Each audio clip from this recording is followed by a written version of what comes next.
Pemirsa Jawa Pos TV, jumpa lagi dalam Jateng Talk, perbincangan tentang masalah-masalah aktual bersama tokoh-tokoh penting di Jawa Tengah. Kali ini saya bersama Pak Mas An, Ketua DPRD Kabupaten Kudus. Apa kabar Pak Mas An? Alhamdulillah baik Pak, baik. Sehat? Alhamdulillah sehat. Banyak kegiatan Pak ini? Ya biasalah di akhir tahun. Akhir tahun ya, jadi harus uber-uberan juga. Ya ini kan kaitannya dengan apa, penyerapan anggaran di semua OPD dan lain sebagainya. Ya. Kita kan konsentrasi melihat OPD biar pekerjaan selesai tepat waktu. Pak Mas An ini tokoh di Kabupaten Kudus yang mempunyai banyak pengalaman. Sekarang jabatannya sebagai Ketua DPD PDIP DPC PDIP ya. Kabupaten Kudus ya Pak Mas An, dan sudah 2 kali menjadi Ketua DPRD Kabupaten Kudus. Pernah mencalonkan diri sebagai calon Bupati Kudus, tapi waktu itu belum beruntung. Belum. Tapi hebatnya Pak Mas An waktu itu sudah mengundurkan diri sebagai Ketua DPRD Kabupaten Kudus, mencalonkan diri sebagai Bupati Kudus.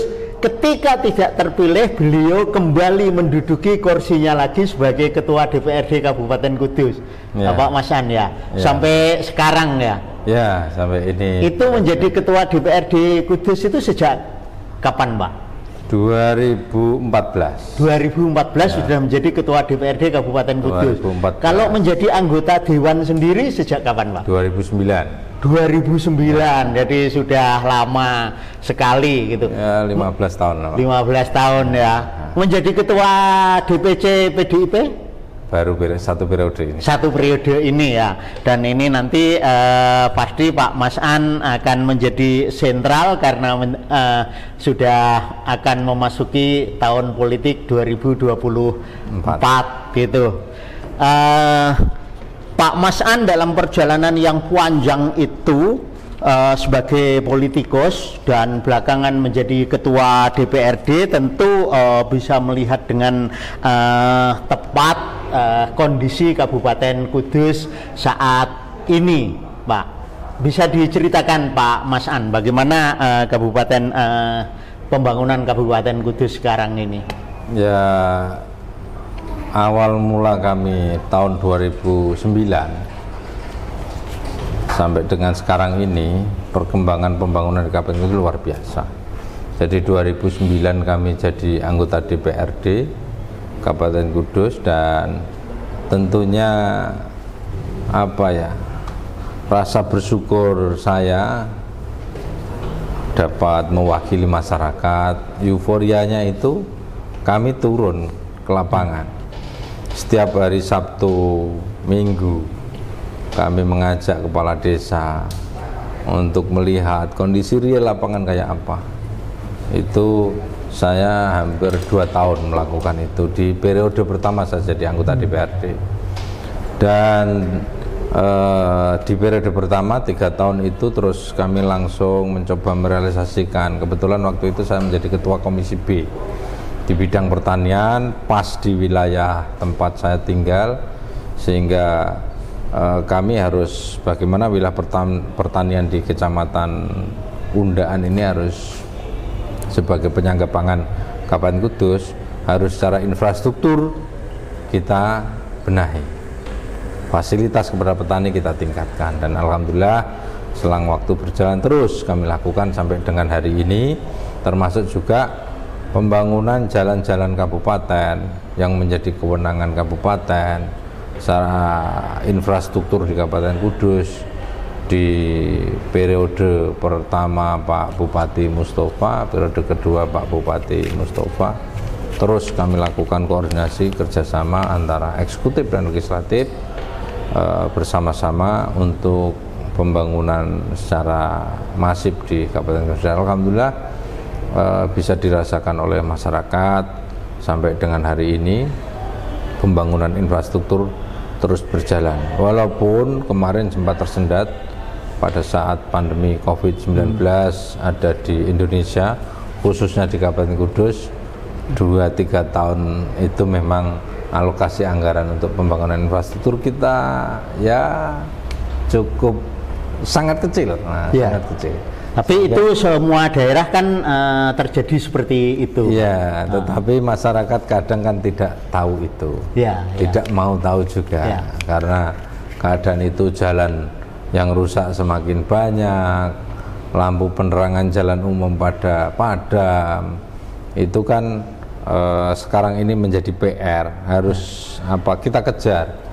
3 tahun ketertinggalan selama masa pandemi COVID itu kan alokasi anggarannya untuk infrastruktur dan pembangunan yang lain terkuras untuk urusan kesehatan. Nah ini kita mulai kejar, dan alhamdulillah di tahun 2022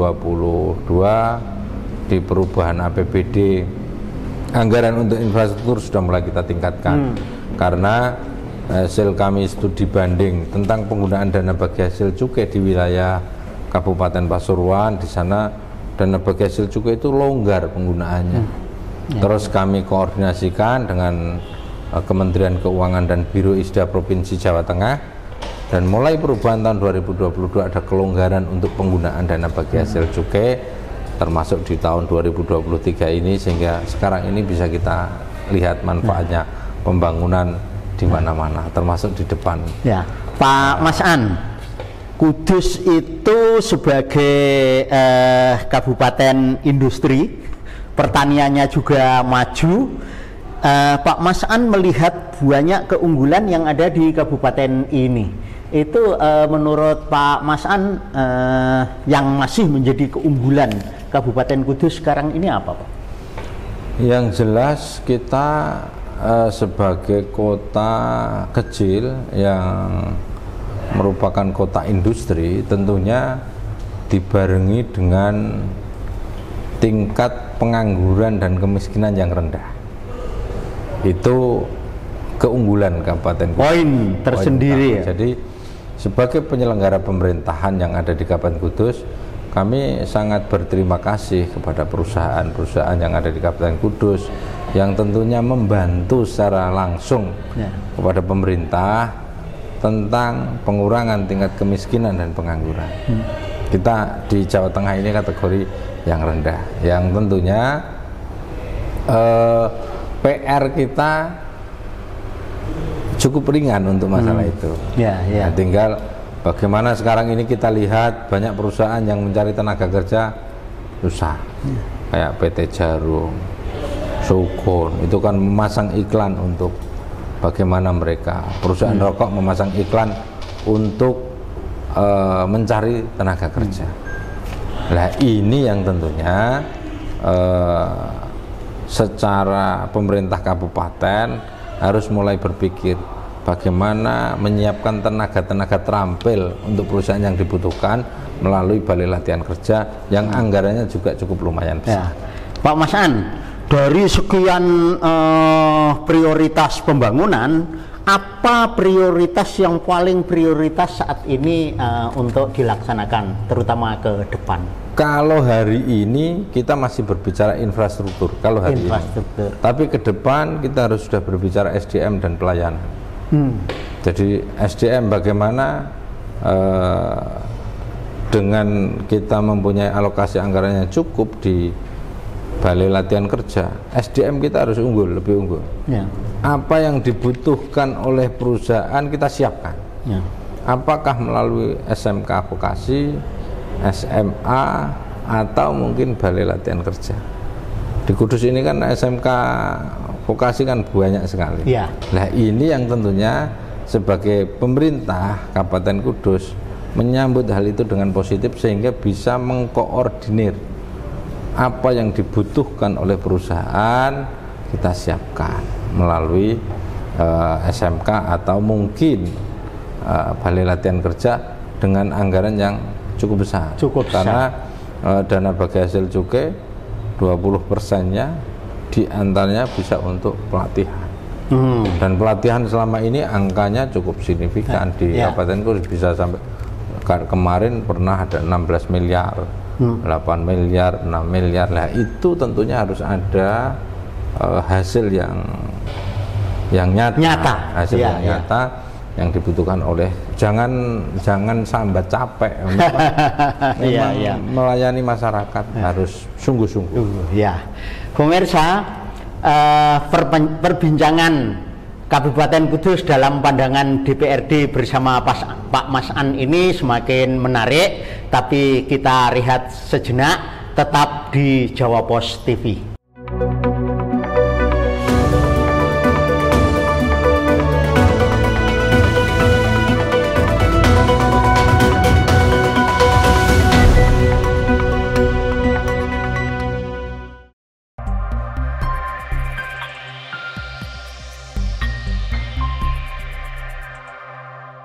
Kita lanjutkan perbincangan Kudus dalam pandangan Ketua DPRD bersama Pak Mas An, Ketua DPRD Kabupaten Kudus. Pak Mas An, tadi sudah dijelaskan pembangunan di Kabupaten Kudus, infrastruktur sudah nyaris ya sempurna gitu, kemudian nanti akan menginjak ke yang lain-lain. Itu peran DPRD Kabupaten Kudus dalam mengarahkan pembangunan itu seperti apa, Pak Mas An? Ya, proses pembangunan ini kan harus berkeadilan. Tentunya kami melihat hari ini dengan adanya dana desa yang diberikan oleh pemerintah pusat, pemerintah kabupaten harus ikut berpartisipasi di situ. Karena dalam penyelenggaraan pembangunan di desa, birokrasinya ternyata lebih simpel, dan melibatkan peran serta masyarakat.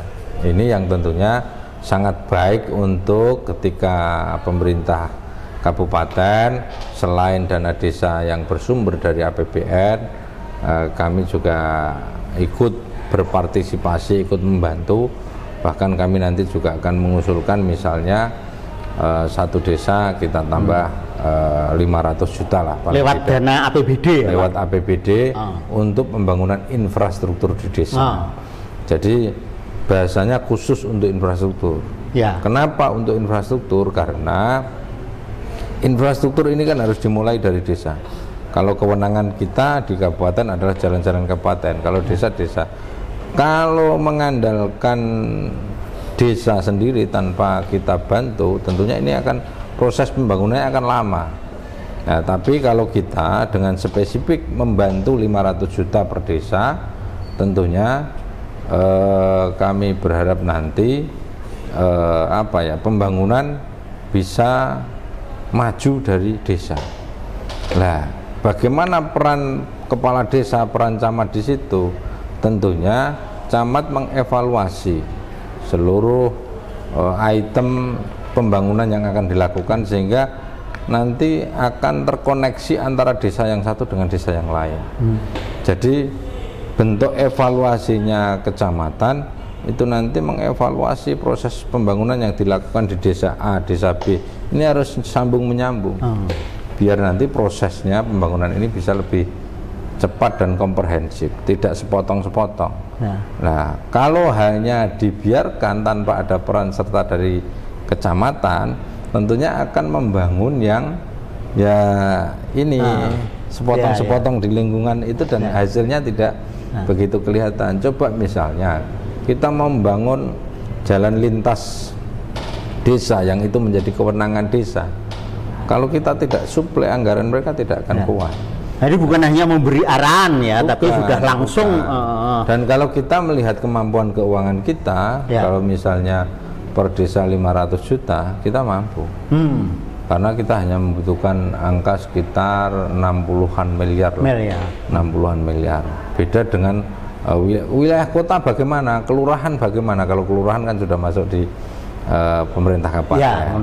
Kalau desa yang memang desanya kecil dan lain sebagainya, proses pembangunannya sudah maju, ya tinggal nanti proses-proses yang lain. Misalnya bagaimana kalau hari ini kita berbicara SDM di desanya, BUMDes.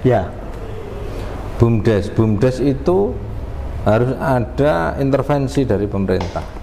Kalau tidak ada intervensi dari pemerintah, Menurut saya enggak. Menurut saya ya hanya nama. Nama. Oh, di sini ada BUMDes. Betul. Beda kondisinya seperti ada yang di Klaten mengelola air apa itu kan beda jauh. Jadi masih harus menjadi prioritas ya. Memberdayakan masyarakat dengan cara mengintervensi, misalnya barang-barang subsidi itu disalurkan melalui BUMDes. Misalnya pupuk yang hari ini menjadi persoalan di lapangan. Padahal kami melihatnya jatah untuk wilayah pertanian di Kudus cukup. Kenapa di lapangan langka? Kenapa ini di lapangan menjadi persoalan? Nah, solusi diantaranya adalah BUMDes ini diperankan. Jadi BUMDes ini menyalurkan produk-produk subsidi yang tentunya biar mereka sebagai penyelenggara pemerintah di tingkat bawah juga ikut punya rasa tanggung jawab. LPG 3 kg. Berapa pasokan yang diberikan ke kita? Kurang terus. Nah, ini harus ada semacam sistem tata kelola, tata niaga yang benar, sehingga yang dilaksanakan oleh daerah sendiri. Oleh daerah sebagai penyelenggara pemerintahan di level tingkat bawah. Biar kesadaran untuk bahwa ini barang subsidi yang harus diberikan kepada yang berhak, tentunya ini menjadi tanggung jawab bersama. Pak Mas An, dana di Kabupaten Kudus ini kan banyak. Berapa anggaran yang disediakan secara total Pak ini dalam APBD dan non APBD yang dianggarkan di tahun 2023 Pak? Tahun 2023 untuk infrastruktur kalau tidak salah di angka yang bersumber dari cukai di angka kurang lebih 80-an miliar. 80 miliar. Kalau yang bersumber dari dana cukai, kalau yang tidak bersumber dari dana cukai ya kurang lebih di angka 40-an kalau tidak salah. Kurang lebihnya di angka itu. Tetapi tentunya kita tidak boleh berdiam diri. APBD kita 2,2 triliun. 2,2 triliun dalam 1 tahun. Itu kelihatannya angkanya besar. Tetapi bahwa pemerintah ini berjalan kan harus ada pegawainya. Betul. Untuk belanja pegawai kita sudah 50% sendiri. Untuk belanja pegawai. Masih untuk belanja operasional. Itu ya kurang lebih di angka 25%. Untuk belanja infrastruktur dan lain sebagainya juga kurang lebih di angka 25% dari 2,2 triliun. Ini yang tentunya secara cermat di lapangan harus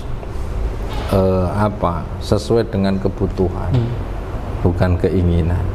Harus sesuai dengan kebutuhan masyarakat. Maka yang menjadi prioritas setiap tahun apa? Ketika misalnya program prioritas sudah terselesaikan, baru berbicara yang lain. Ada hal-hal yang tidak serta-merta harus mengandalkan APBD kabupaten. Jaringan yang dimiliki, bagaimana Pak Bupati mampu komunikasi dengan Pak Gubernur, minta bantuan kepada Pak Gubernur untuk bisa diberikan kepada Kabupaten Kudus. Kan sama dengan pemerintah kabupaten memberikan bantuan ke desa. Kan kita sebagai misalnya sebagai Bupati, DPR, DPRD punya relasi politik atau relasi pemerintahan lah. Misalnya di pemerintah provinsi bisa minta bantuan ke sana untuk bagaimana investasi pembangunan ke Kudus. Tahun 2024 Pak Mas An, kira-kira anggarannya akan naik menjadi berapa itu Pak Mas An? Kalau anggaran 2024 untuk infrastruktur menurun. Karena sudah pada baik gitu ya? Ya karena anggaran yang kita berikan itu dari dana cukai juga turun ini. Dari kemarin silpanya 100 miliar lebih, yang dana bagasinya 200 sekian itu sekarang turun menjadi 200 miliar. 2024 dana bagasi cukai turun banyak. Jadi maka untuk pembangunan infrastruktur juga turun tahun total 2024. APBD 2024 Pak nanti kira-kira akan 2,1 turun kalau begitu Pak. Turun. Tapi ini kan sebelum perubahan. Oh. Nanti masih ada perubahan APBD lagi. Ya kira-kira akan menjadi berapa? Ya, kira-kira 2,3. 2,3 ya. Jadi naik kalau begitu. Naik. Oh. Cuman secara pendapatan dari dana bagi hasil cukai yang penggunaannya bisa kita gunakan diantaranya untuk infrastruktur hari ini turun tahun 2024. Nah sejauh mana Pak realisasi oleh pemerintah kabupaten dari anggaran yang telah disediakan itu? Anggaran untuk infrastruktur rata-rata terserap 90%. 90%, jadi baik ya Pak kalau begitu. Jadi dari hasil laporan pertanggungjawaban Bupati kepada kami di setiap tahun kami rata-rata lihat di angka 90%. Jadi kalau belanja pegawai 85%, kalau belanja operasional 85%.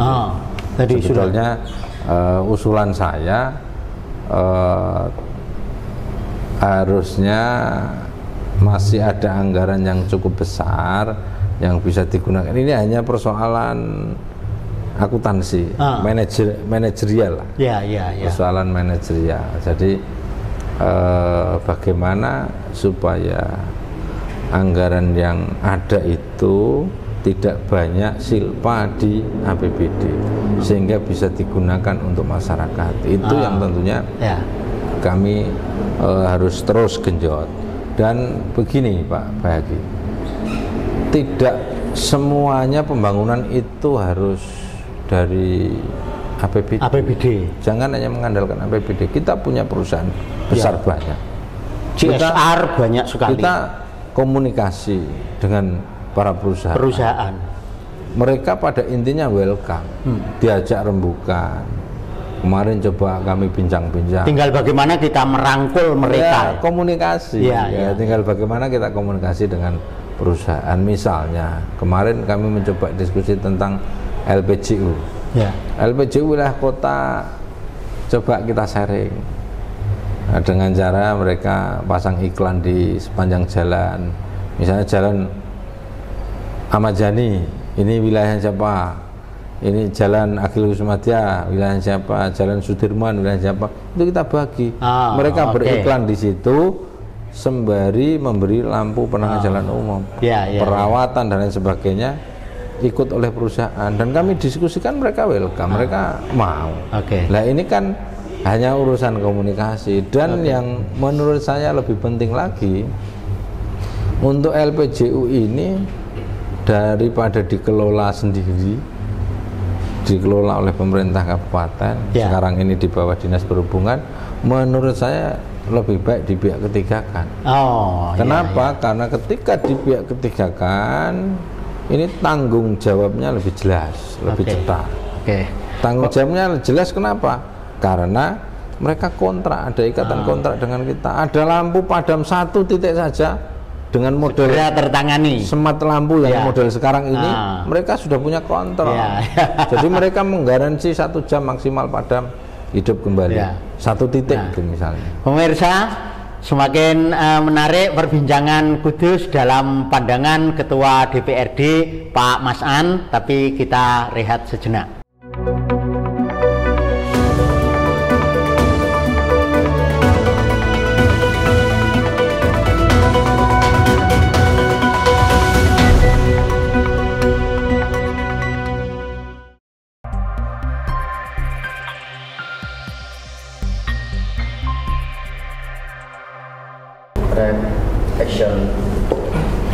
Pemirsa Jawa Pos TV, masih dalam perbincangan Kudus dalam pandangan Ketua DPRD Pak Mas An.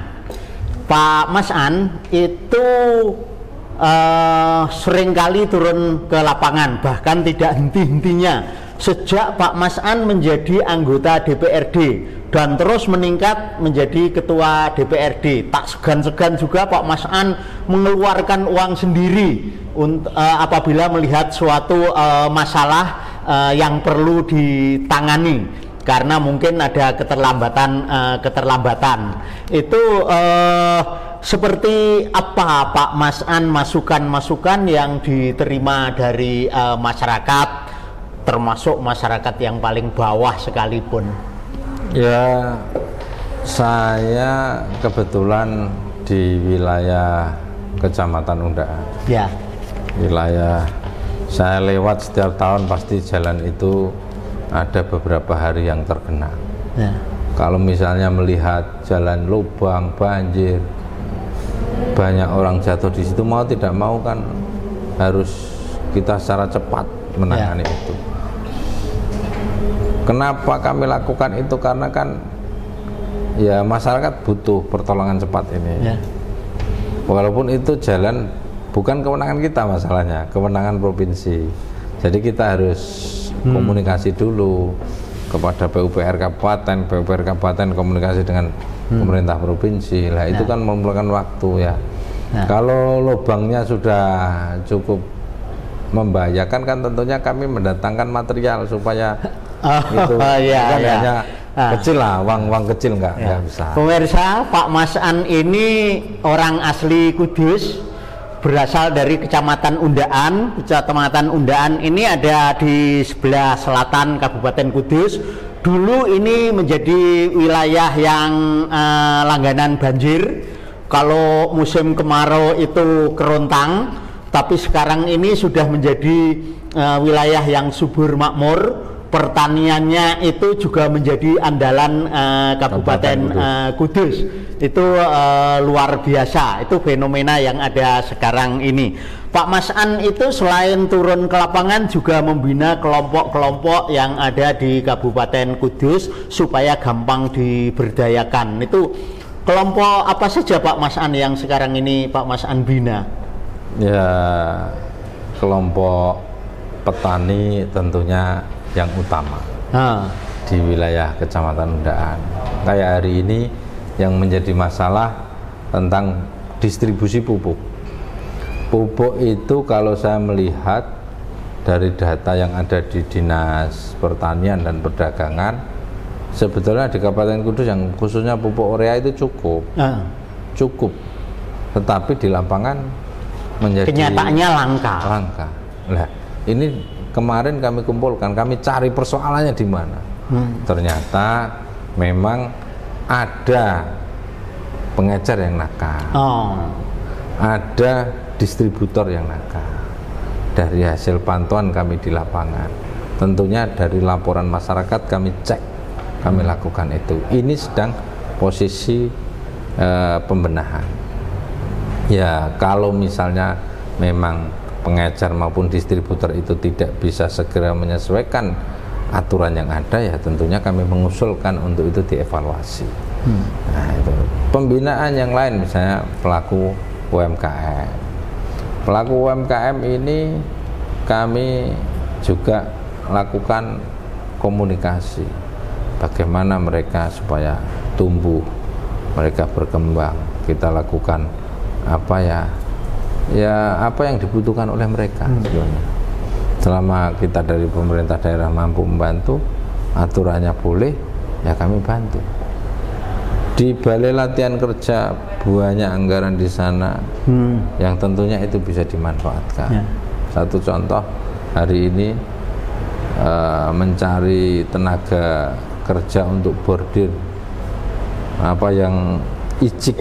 Nah, itu kan susah. Icik itu bordir tradisional khas Kudus, pakai mesin tapi jalannya menggunakan tangan, tidak dipola dengan komputer, ya Pak Mas An ya. Dan itu harus ada pelatihan dengan pola yang lain, tidak seperti sekarang ini. Pelatihannya ya memang mereka dilatih sampai bisa. Jangan seperti sekarang ini kan hanya berapa, 3 minggu atau 2 minggu itu. Nggak mungkin akan bisa mendapatkan tenaga terampil di situ. Dan harus secara kekinian, pelatihan-pelatihan itu harus berkembang sesuai dengan kebutuhan zaman.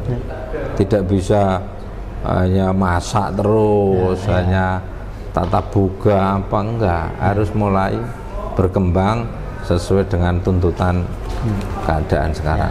Nah, tentunya disinilah membutuhkan pemimpin atau kepala OPD yang betul-betul visioner, yang mampu menerjemahkan keadaan. Pak Mas An masih terus turun ke lapangan, Pak? Ya, sambil jalan-jalan, mendengarkan suara masyarakat. Ya, ya. Sebetulnya di Kudus ini kalau kita mau jujur, tingkat kemiskinan kita kan tidak seperti yang ada sekarang ini. Ya, mestinya hanya persoalan data saja. Hanya persoalan data. Ya. Coba kalau saya mempunyai pemikiran begini, kenapa dulu kok saya maju calon bupati? Karena saya kepengen tentang bagaimana penanganan kemiskinan itu betul-betul orang miskin itu dipelihara oleh negara. Ini kita berpersoalan hanya masalah data kita yang tidak tepat. Coba di kampung masing-masing kalau mau jujur, berapa sih sebenarnya orang yang tidak mampu di kampung kita? Ya. Itu kan bisa dihitung. Tetapi berapa orang yang mendapatkan fasilitas BLT, BPNT, ya, bantuan-bantuan BLT dari pemerintah pusat, PKH dan lain sebagainya. Coba berapa jumlah? Pasti tidak sebanding dengan jumlah kemiskinan yang ada di Kabupaten Kudus. Ini yang tentunya yang sasarannya tidak tepat. Maka kami mempunyai bayangan begini. Coba kalau misalnya orang miskin itu dibuatkan kartu keluarga tanggungan pemerintah. Kartu keluarga tanggungan pemerintah. Pemegang kartu ini secara otomatis kesehatan, pendidikan, semuanya sudah terangkum menjadi satu. Jadi satu. Ya, mulai ya. papan, sandang, pangan. Ya. Disediakan oleh pemerintah. Apakah mampu? Mampu. Ya. Ini hanya persoalan data saja kok. Lah, kekurangannya menurut mereka apa? Mereka tidak boleh pinjam bank. Jadi kontrolnya ada di dia sendiri. Mereka tidak boleh kredit misalnya mobil atau ya. Mereka kalau misalnya punya duit mau beli tanah nggak boleh. Mereka boleh beli tanah keluar dulu dari keluarga tanggungan pemerintah. Jadi sistem kontrolnya ada di dia sendiri. Maka orang kalau maju mau pinjam bank mau usaha, dia secara otomatis keluar dari zona miskin itu tadi. Lah, bantuan dari pemerintah mulai bedah rumah, pelatihan, sasarannya ya mereka. Penekanannya ada di mereka biar mereka keluar dari zona miskin. Ini kalau tentu dengan pola yang sekarang ini orang ngaku-ngaku miskin, pura-pura miskin kalau ada bantuan, minta semuanya. Tapi kalau dengan pola itu coba, misalnya orang mau beli tanah, nggak boleh mereka beli tanah kalau keluarga tanggungan pemerintah. Syaratnya apa? Ya keluar dari. Pak Mas An, ini kan sudah disuarakan Pak Mas An dulu dan ketika itu mau mencalonkan diri sebagai Bupati Kudus. Pak Mas An nanti masih akan maju lagi, Pak? Ya, itu saya kan menunggu perintah partai. Kalau diperintah ya berangkat, kalau misalnya tidak ya kita kan apa namanya ya mengikuti partai bagaimana. Yang tentunya yang pasti tetap akan mencalonkan diri sebagai anggota DPRD Kabupaten Kudus. Yang pasti sekarang ini saya menjadi salah satu calon yang sudah masuk DJT. Jadi nanti di Februari 2014 saya maju lagi sebagai caleg. Nah, ini tentunya angan-angan itu sebetulnya menurut saya bagaimana penanganan pelayanan ini menurut saya mudah, tinggal political will dari seorang Satu contoh pelayanan rumah sakit hari ini. Kalau mau pelayanan baik gampang menurut saya. Seluruh ruangan kasih nomor telepon bupati.